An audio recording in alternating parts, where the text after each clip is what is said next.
kualitatif nggak ada. Jurnal untuk ingin tahu di mana datanya kita sertifikat. Ada satu reviewer tuh nulisnya, I learn from your method. Ya. Kamu mewawancarai 11 orang, tapi di bagian bisa saya kok hanya menemukan 7 orang. Coba dicari sama dia datanya mana. Kok yang bicara itu 7 orang dari 11 orang yang diklaim sudah diwawancarai. Ini reviewernya bukan orang Indonesia. Kalau orang Indonesia pasti tanya, yang lain sakit gigi. Kalau nggak bicara, ya, tanya. Saya apa? Nggak ikut bicara di artikel. Nah ini maksudnya kritik untuk kita yang kualitatif ini dan harus diingat untuk memvisualkan data. Makanya saya kalau nulis dengan teman-teman dari muhadis, bahasa Arab, apa itu, saya bilang kita Pak ini tulisan saya tafsir, tafsirnya ditabel, ya ditabelkan. Nah itu terakhir kalau Bapak Ibu bisa buka tulisan Unakiyah. Unakiyah itu dari Dekan Usuluddin Uin Purwokerto, Suwen Saizu. Itu tulisannya risalnya cuma ada tabel, tidak ada narasi. Karena saya selalu bilang, Bu, ditabelkan aja, ditabelkan. Tapi saya lupa bilang tambah narasi. Jadi akhirnya cuma ada tabel, ya, nggak ada narasi. Jadi akhirnya saya bikin statement gini, Scopus itu kalau dia menerima tulisan, dia harus milih antara satu tulisan yang ada tabel dalam risal ya, ada tabel tapi tidak ada narasi, atau penuh dengan narasi tidak ada tabel. Ternyata dia milih ada tabel tidak ada narasi. Ini buktinya. Ya, mari kita lihat. Jadi ini bukti. Saya juga kaget kan. Tapi tulisan ini itu menarik. Maksudnya dia terbit di Scopus, nggak ada itu, nggak ada narasi.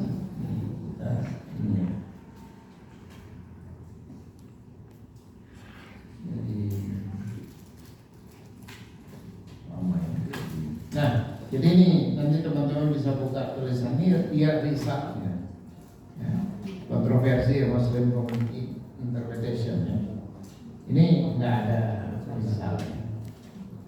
Nah, terus kembali ke yang ditanyakan oleh Pak Salim tadi.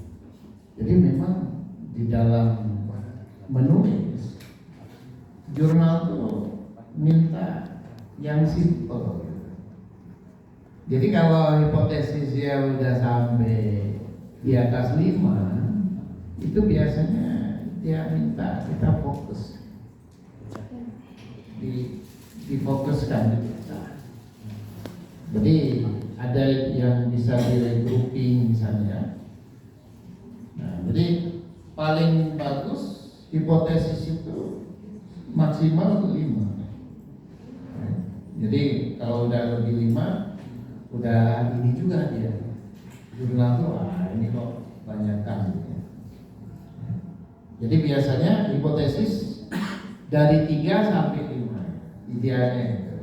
Nah makanya ketika dihilangkan sebagian, bukan sekedar menghilangkan yang ditolak, yang tidak diterima, tapi itu lebih pada simplicity ya, dari tulisan, karena dia mau yang simpel. Nah ini kita lihat nih risalnya dia, risal 1 langsung kasih tabel ya. Nah habis tabel langsung risal 2, 42. Kasih tabel lagi langsung risal 3. Habis tabel ya, langsung diskusi. Nah, ini Scopus lebih suka dibandingkan tidak ada tabel tapi narasi semua. Jadi ini yang saya bilang tadi, kelemahan kita menyembunyikan data.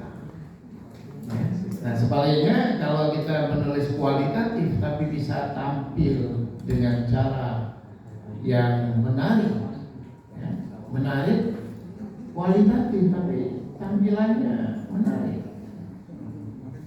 Jadi saya lihat, jadi ini sengaja saya tunjukkan supaya teman-teman bisa menggunakannya sebagai referensi cara menampilkan data, ya. Karena Pak, bidang kita ini kan bidang ini juga hadis, ya. Karena sering kan saya kan ilmu hadis propaganda bisa nulis fokus, ya. Jadi jangan ini, ya. Jangan begitu. Semua orang terbuka. Ini coba kita lihat hadis memes, ya, hadis memes. Ini artikel ini menarik cerita artikel ini. Karena artikel ini kita tulis karena kita membaca sebuah pengumuman di jurnalnya. Jurnal GSRI ini, Journal for the Study of Religions and Ideologies. Ya, nanti kalau Bapak Ibu buka jurnal ini, dia setiap tahun ada pengumuman. Untuk tahun ini kami menerbitkan jurnal, ya, ini apa dengan topik-topik apa saja, deadline-nya kapan. Jadi artikel ini merespon salah satu pengumuman dia itu karena dia minta digitalisasi agama.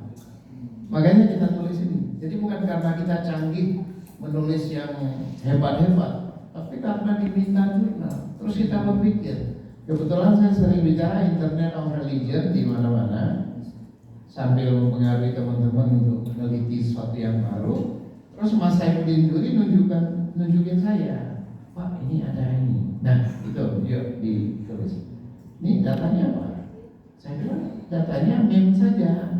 Ya, ini yang ingin saya tunjukkan. Nah risalnya ya, risal 41 dia kasih tabel kan, kasih tabel. Ini memesnya dikasih datanya. Ya. Ini bisa dicontoh tulisan ini yang bisa dikasih tabel-tabel, yang bisa dikasih gambar, kasih gambar. Ya. Dikasih gambar. Nah, terus risal. Nah, ini hebat artikel ini karena apa? Habis tabel gambar ada narasi ya. Ini yang ideal begitu. Ada narasi tentang tabel tadi tentang gambar. Terus kasih lagi tabel 2. Nah, tabel ini sumbernya macam-macam. Ini kan sumber online nih. Diambil dari online, diringkas dari online. Nah, kasih gambar lagi. Dinarasikan. Nah, masuk ke poin berikutnya, kasih gambar. Ya, kasih gambar. Nah, jadi bahan kita apa? Gambar. Sehingga tampilan di jurnal dia menarik. Nah, kasih gambar. Ya. Nah, jadi datanya padat. Maksudnya datanya tervisualisasikan dengan baik. Jadi siapa bilang urusan hadis nggak bisa ditulis, nggak bisa tampil menarik gitu ya. Quran kita bicara tentang ayat-ayat itu tampilkan, jangan diceritakan, ditampilkan, tampilkan, jangan diceritakan. Nah, jadi ini teman-teman perlu lihat ini ya. Nah, jadi oleh karena itu tadi mudah. Artinya struktur di dalam menulis artikel yang kuantitatif, salah satu jalannya itu pembagian 41, 42, 3 sampai 5 kadang-kadang itu berdasarkan hipotesis. Jadi 41 itu hasil pengujian hipotesis 1. Hubungan apa dengan apa? 42 hasil pengujian hipotesis 2 sampai 45. Saya menemukan artikel 45 pengujian hubungan apa dengan apa. Nah, discussionnya nanti adalah analisis dari ya, logiknya, hubungan logis antar tadi itu. Ya. Nah itu strukturnya. Jadi bisa dihasilkan seperti itu. Nah, baik. Tadi pertanyaan Bu Esa. Kita kalau buka jurnal ini kan cuma dapat ini ya. Jadi Bu Esa tadi kalau buka di Simago itu. Cuman dia sampai 21 ya Bu ya. Homepage saya. Ya, homepage. Kemudian kita buka homepage, Bu Esa dapat apa tuh? Jurnalnya tidak ada homepage-nya. Oh ya, jurnal ya benar. Jadi jurnalnya tidak ada homepage, ya. Tapi kalau kita Lihat di Scopus. buka di Scopus itu ada tulisan present, ya, ada tulisan. Jadi kira-kira ini, saya tunjukkan lagi supaya jelas, supaya teman-teman yang lain jelas. Bisa ini Prof, langsung jurnalnya. Apa itu? Konseling. Konseling. Konseling itu mungkin nanti bisa ini. Oke. Ini jurnal konseling tulisannya.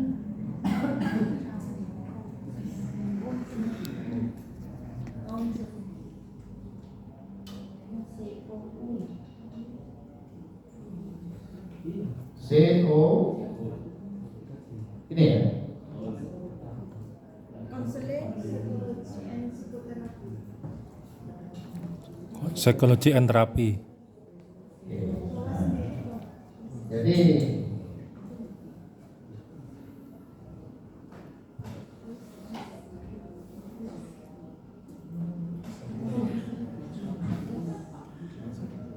yang ini yang mana? Ini psychotherapy research.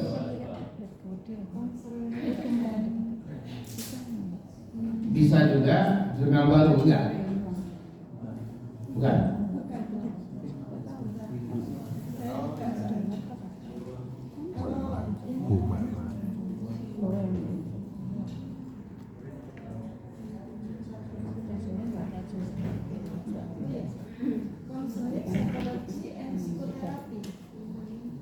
Konseling, psikologi. Nah, jadi di sini kan nggak ada nih. Coba kita buka langsung ke Scopusnya. Ini ya. Nah, ini kita buka langsung ke Scopus.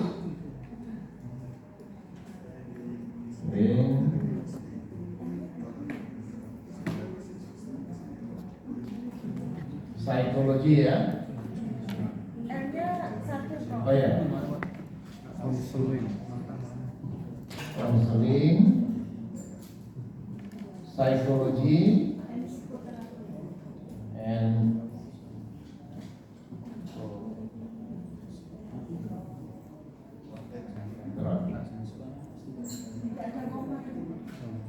Tidak ada koma. oh, konseling psikologi and psikoterapi.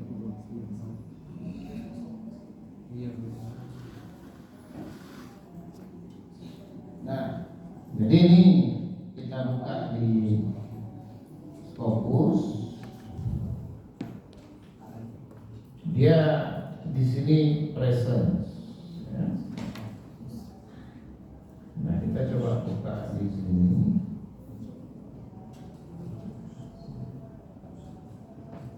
Mau sekolah. Nah, jadi kalau kita buka di Scopus ini, dia jurnalnya baik-baik saja. Ya, SJR-nya 0,3 tinggi. Ya. Nah, jadi ini adalah sumber yang paling dipercaya. Karena apa? Langsung di gudang Scopus. Kita langsung buka di gudang Scopus. Nah, kenapa di Simago tidak ada misalnya? Di Simago bisa datanya itu tidak sepenuhnya paralel dengan. Jadi ada, karena Simago itu kan memindahkan data dari Scopus ini ke Simago. Ada yang terlambat, ada yang kurang update. Jadi misalnya gini, satu jurnal di sini tulisannya present, ya, tulisannya present. Tapi di Simago kalau kita buka sebuah jurnal misalnya, ya, kita buka aja ini misalnya, ini di sini tulisannya 2021. Jadi kita nggak tahu 2022. ini masih Skopus apa enggak? Melalui Simago kita nggak tahu karena dia terlambat. Dia terlambat. Nah, kalau mau lihat yang terpercaya, kita langsung buka di sini. Di sini present atau enggak? Karena kalau discontinue, kalau di sini tertulis sampai 2021 misalnya, bukan present, kita harus nunggu dulu. Kemungkinan sedang diproses, belum keluar. Kemungkinan bisa juga discontinue, tapi belum keluar datanya. Jadi lebih bagus kita tahan dulu. Kalau di sini tulisannya 2021, kita tunggu sampai jadi present. Nah, ini memang itu sering terjadi ya. Jadi kalau kita lihat jurnal seperti itu, memang harus cross check. Simago itu sebenarnya semacam jalan untuk kita untuk bisa mengetahui petanya secara cepat. Kenapa? Karena tidak semua orang bisa masuk ke Skopus itu. Nah, oleh karena itu teman-teman saya sarankan untuk registrasi, mendaftar masuk ke skopus.com. Walaupun tidak semua fasilitas bisa kita masuki karena berbayar, tapi paling tidak pada tingkat tertentu kita sudah bisa dapat informasinya dari situ. Ya. Paling penting itu yang kita masuk. Nah, cara menulis tadi data in brief ya. Jadi data in brief itu sifatnya begini. Kita punya research. Katakanlah research kita punya statistik penerimaan mahasiswa UIN Malang 10 tahun terakhir. Nah, jadi kita bikin tabelnya. Di data itu kita lihat dengan berbagai variabel, misalnya pada daerah asal, penerimaan mahasiswa baru berdasarkan daerah asal, penerimaan mahasiswa baru 10 tahun terakhir berdasarkan status ekonomi keluarga. Sudah. Ya. Sudah. Sudah sama di Jogja.